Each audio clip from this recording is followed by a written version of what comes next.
ঈশানার আম্মু কই গো, কি করছো তুমি? কি করবো? ঈশানের আমি ফোন দেখছি, আপনি দোকান থেকে আসছেন না এখনো, কয়টা বাজে গেছে? আমি আর ঈশান ফোন দেখছি না গো। তোমার জন্য একটা জিনিস এনেছি, দেখো জিনিসটা তোমার পছন্দ হবে কি।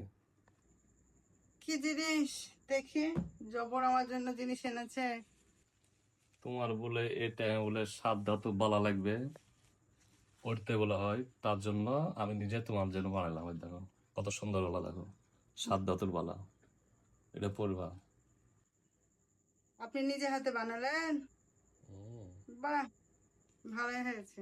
সুন্দরই হয়েছে না? সুন্দর হয়েছে, হ্যাঁ এটা আমি পড়তে হয়। সুন্দরই হয়েছে। দেখে পড়ি হাতে হচ্ছে কি। ওয়াও, সুন্দর হয়েছে। মাপ মতো হয়েছে, সুন্দর। এই চুড়ি পড়তে হয়, এই চুড়ি পরা ভালো। এটা হচ্ছে 7 ধাতুর বালা।